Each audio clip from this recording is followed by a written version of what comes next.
Hi, Palabo here. While I'm working on episodes for the next season, I'll give you some flashback episodes. Episodes that you might have missed. You get 3 episodes per week. This one is episode 126. It's recorded in January 18, and it's from my visit to Conakry, the capital of Guinea in West Africa. Before I click the play button, I'd like to ask you to do me a favor. If you like this podcast, tell a friend. Think of someone in your life that likes to travel and then tell that person about this podcast. I'm dead serious. Do it right now. Send them a message, an email, or give them a call. This is the best way for me to have more people find this podcast, and this would be your way of helping me grow this podcast. If you don't like this podcast, don't. But if you do, please do. Okay, let's go to Conakry. Welcome back to Guinea in West Africa. It's a country that 2 of my friends didn't like very much, but I chose to go here with an open mind. And already now I can tell you that I really liked it. Actually, it's a country that I could easily see myself going back to. Maybe one of the reasons is that I met some local expats through Couchsurfing.com. I would have loved to have met some natives here from Guinea, but unfortunately I couldn't find anyone through Couchsurfing.com. Maybe it's because few people speak English here in this country where French is the main language. When I left you in the last episode, I just had lunch with the French guy Tim and a couple of his colleagues and decided to go for a walk in the city center. My name is Palabo, and this is the Radio Vagabond podcast. I've been walking for around 2 hours along the southern coastline of Conakry. And it's a beautiful rocky coastline with a lot of waves, and if you then take a step back, you can see all the garbage that's been dumped along the coastline. Like in the rest of the countries I've been visiting here in West Africa, trash is something you throw wherever you like it. There is no sense of it ruining this beautiful nature that they have, and I saw that in Asia as well, in Bohol and Cebu, the beautiful islands I visited in the Philippines. Trash everywhere, and in Laos along the Mekong River, and in many other places they just dump their trash anywhere. I just emptied a big water bottle, but even though there was tons of empty water bottles lying by the side of the road, I couldn't make myself to dump it. It's not like I'm trying to put a halo over my head. It's just it's in my nature that I just don't do that, even though there were trash everywhere. As a Westerner, I can't help thinking it's such a pity that they don't treasure the nature and try to keep it a little bit nice. But I guess they just have other priorities. And don't really think that it's a problem. Like I mentioned, I've been walking around 2 hours and I've seen tens of thousands, maybe hundreds of thousands of people, and I haven't seen a single white person. This is definitely not a place where you see tourists. And compared to the other countries I've visited, I don't get stopped all the time with people trying to sell me stuff or trying to get something out of me, and they just look at me and don't really seem to mind that I'm here. Now I'm going to see if I can find my way back to the hotel. I guess I'm 20 kilometers away from it right now, and the traffic is very heavy right now, and wonder how that's gonna go. And how much am I going to pay?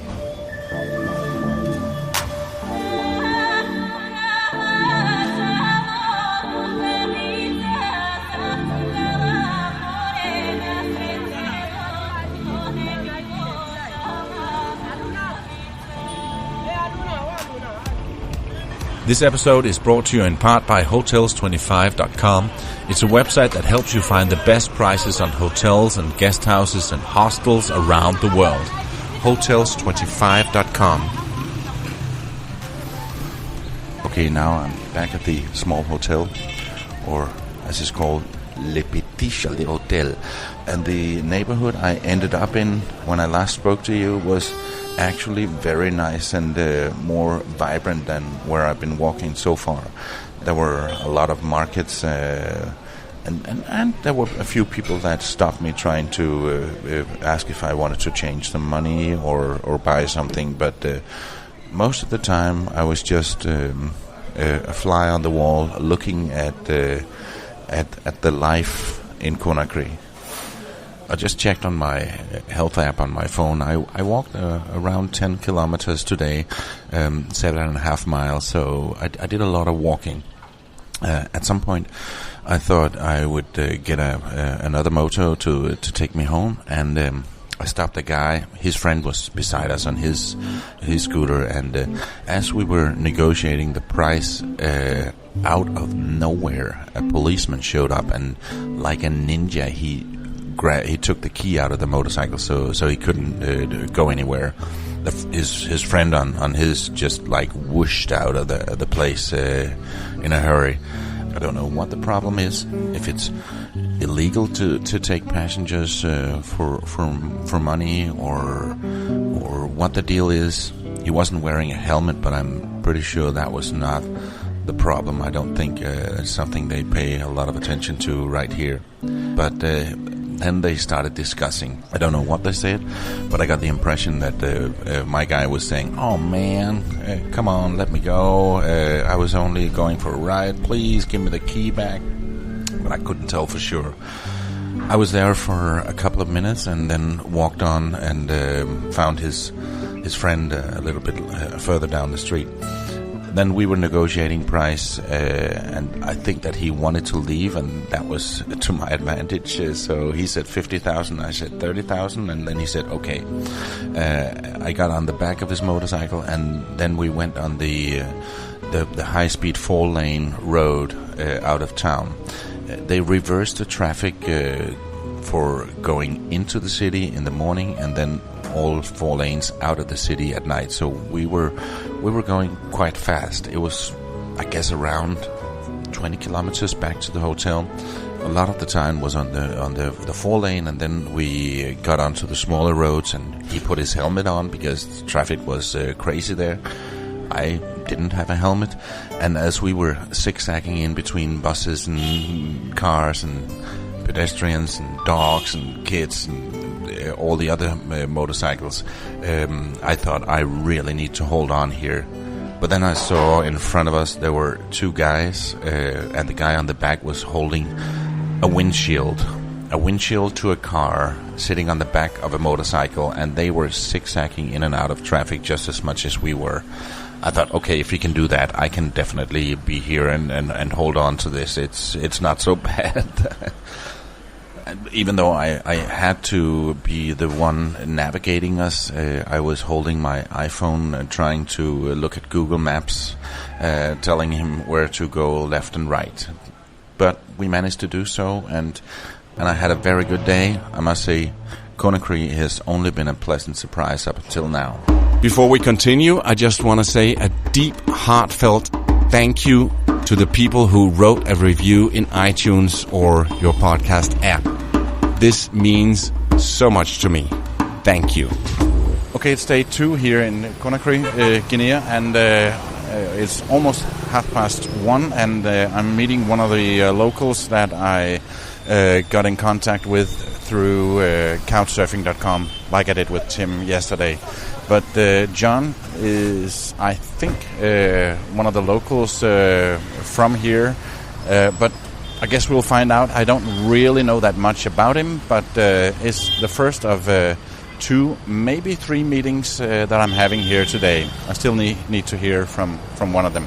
But it's an exciting way to meet local people using Couchsurfing and just writing to them and say, hey, do you want to meet up? Normally people on Couchsurfing.com are interested in meeting people from different cultures, so they think it's interesting as well, and so do I.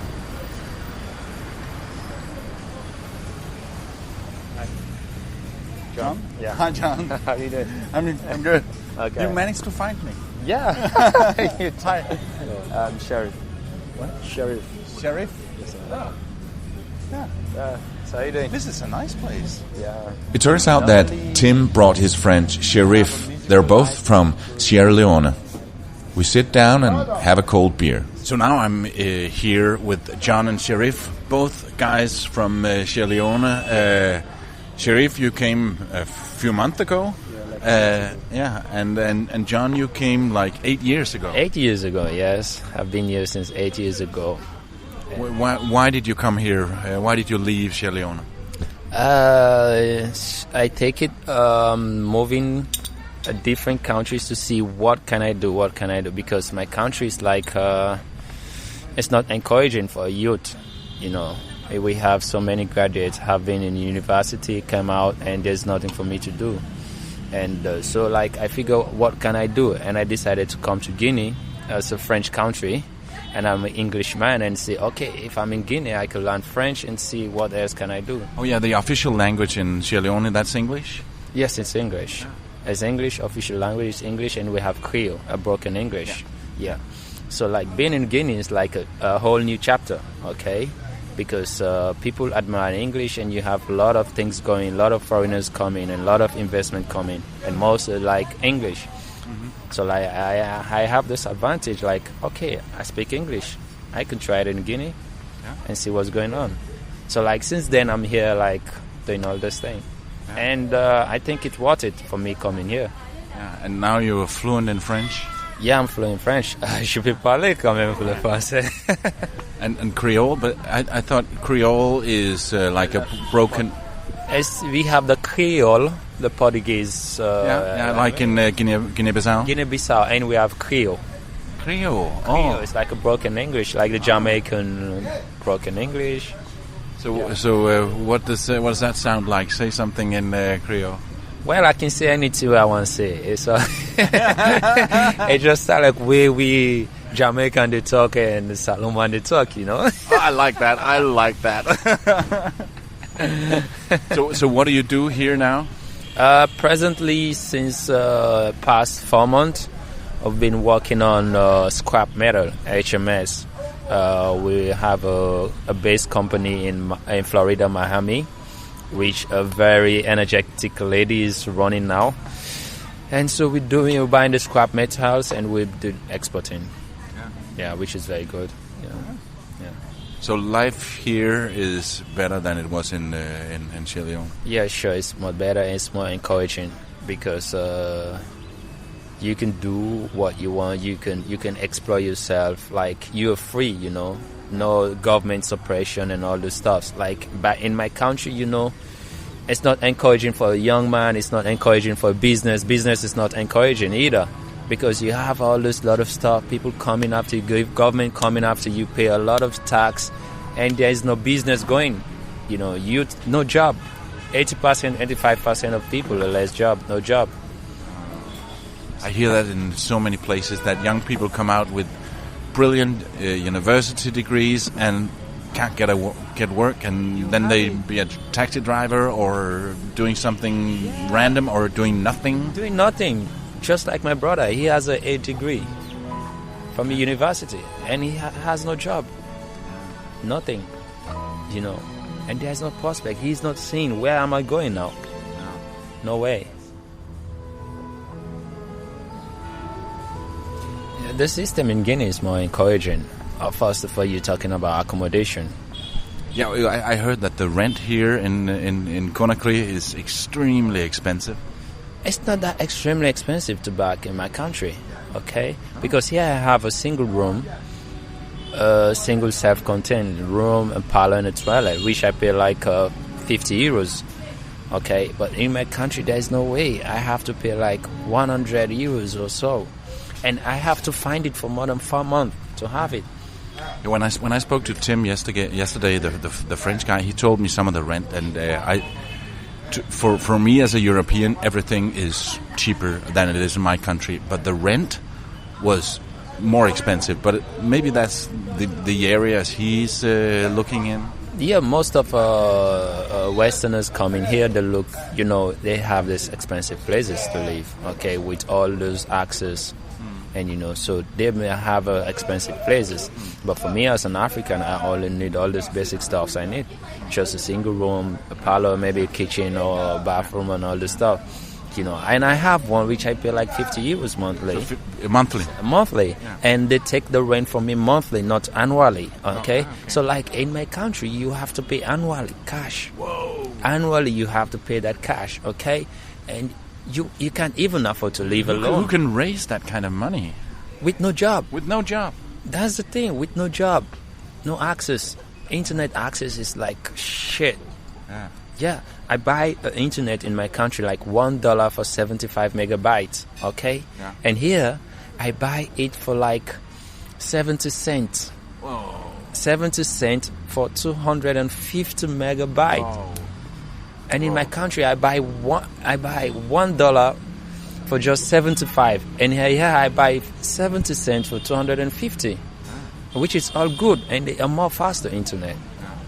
Okay, so this is the crap system in my country. I said no, I have to choose something else. Okay, but why just why exactly Guinea? Couldn't it have been some of the other French-speaking West African countries? Okay, look, Guinea is more closer to my country. Yeah. It's like a 350 kilometers drive. So you can easily go back and visit family. Yeah. And most of my people, young people like me, they take the advantage to go to Europe.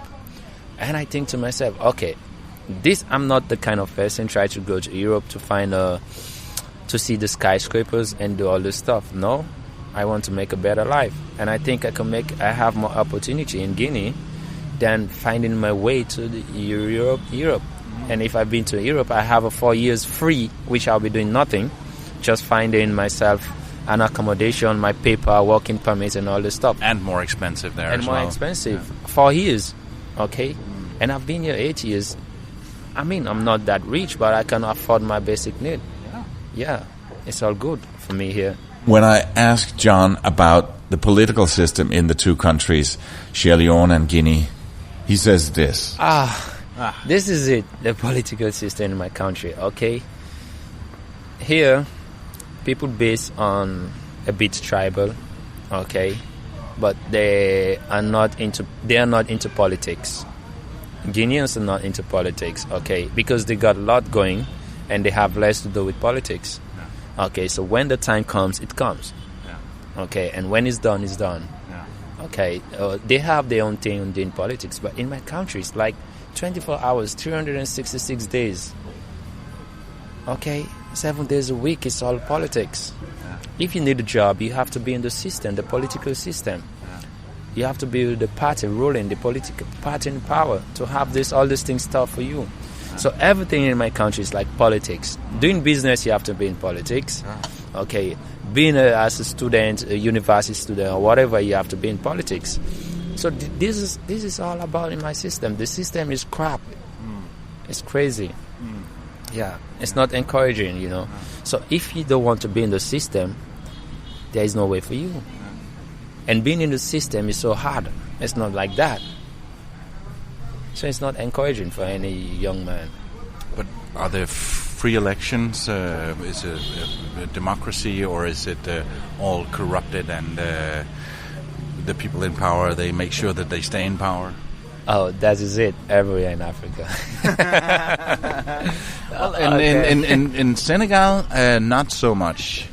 Yes, in Senegal, he wanted to be in power. He wanted to, but the people didn't stand for it. Yeah. No, but he got 3 times. No, he wanted to 3 times, but the people, they said, no, you're not going to get that. Yes, but this is what I just told you, right?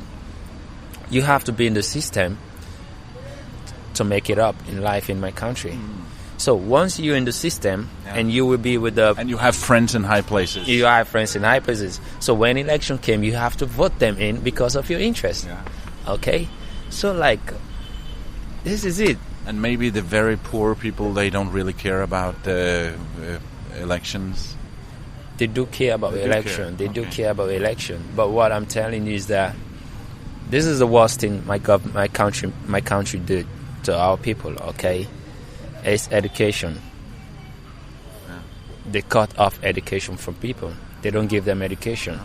They don't give them internet, so they don't know how it goes. They don't know we are in the 21st century. So they are wicked. They don't know. Those people are back with thinking people. Okay?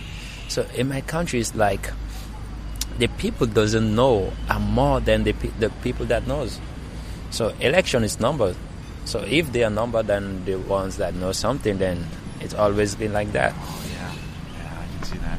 And presently, there is a high political atmosphere going on in my country because we'll be having an election in the next 5 months or next 3 months. Next 2 months.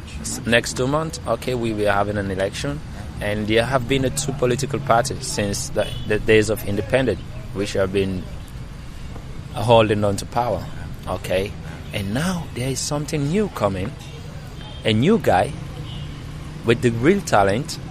He has the country in heart, and he explained all what he wants to do fairly, openly. Okay, this is it, and this is what we got. Only we need a straight administrative to succeed in life. Okay, he explained all this. 1 + 1 is 2. There's no way. He works for UNAIDO for many years. Okay, and he's now back in our country, try to strengthen up things. So like the political thing in my country now is super high. Most people are thinking, okay, you know what, we're tired of these 2 political parties, let's try another one.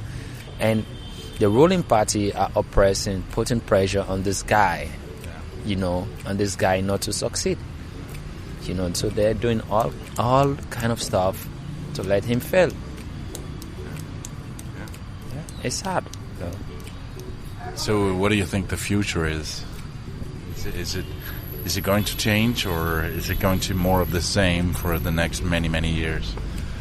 I hope it will change, but there are things we need to put in place, which for me are first education. Do you see yourself going back? Yes. Do you see yourself going into politics? No. I don't think so. No. Who wants that? No.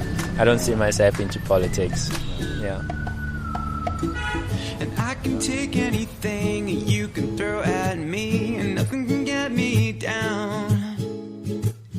Life is looking so bright, the sun is up again. I'm feeling like I could fly. No clouds in my way, no. And I'm living the good life. And I'm living the good life now. I'm living the good life, and nothing can get me down, no. It's 8 o'clock. At night, my last night here in Conakry, and I'm at an Indian restaurant meeting someone from South Africa who's coming to join me for dinner. We also got connected on couchsurfing, and he agreed to meet me and have dinner with me here tonight. And this looks like an amazing place. It actually looks like a restaurant with tablecloth and napkins and everything, and that's somewhat of a rare sight here in Conakry. But at least Nico found a place, and I am starving, and Indian food is just what I want. They're playing Bollywood on the TV in the background, and I'm gonna love this. Tomorrow morning at 5:30, I'm getting picked up to go to the airport, and it's because I'd like to be there at 6 o'clock, 2 hours before my flight, and my flight is at 8 o'clock tomorrow morning. But that's 12 hours from now. First, I'm going to meet Nico. This is the Radio Vagabond Podcast. How are you? Nice to meet you. First time to Guinea, Conakry? Yeah. And? I like it. Oh, cool. Yeah. Bonsoir, madame. Ça va? This is a cool place. Well, listen, it's the only Indian restaurant in this whole... Yeah. And I've been to different places in Conakry, and this actually looks like a restaurant with tablecloth and napkins and No, everything. listen, you know what? There's a lot of hidden gems if you know where to go and look for exactly. them. Yeah. You know, I've been living in this part of the world for over 9 years now, Yeah. between Sierra Leone and here, so I know both countries very, very well. Yeah. I'm Nico. I'm a South African adventure seeker who left my country and came and lived in West Africa. I've been based between Sierra Leone and Guinea for the last 9 years, and I run a diamond evaluation company here in Conakry currently. How long have you been here in Conakry? I have been living here for over 3 years now. I left Sierra Leone due to the Ebola crisis. As soon as the borders opened, I left. Via road. Drove from Freetown to Conakry. Yeah. Because all the borders were closed at that stage for 3 months. No one in, no one out. Okay, so were you afraid of being in a country with Ebola? To be honest with you, the international media made a bigger deal of it than what it actually was. I got phone calls from friends all over the world. God, are you still alive? Are you okay? We are seeing on CNN people are dropping dead everywhere. And I'm like, well, I've not seen these people who are dropping dead anywhere. We are relaxed. But it did a lot of, it did a lot more damage to Sierra Leone than just the medical side of it.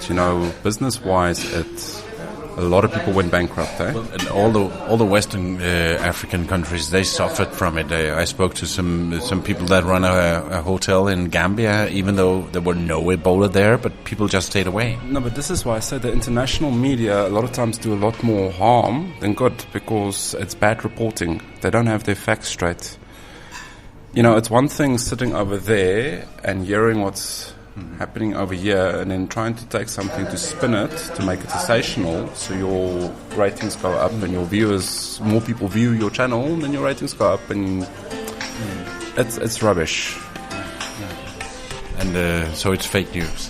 It's fake news, yes. It's real fake news.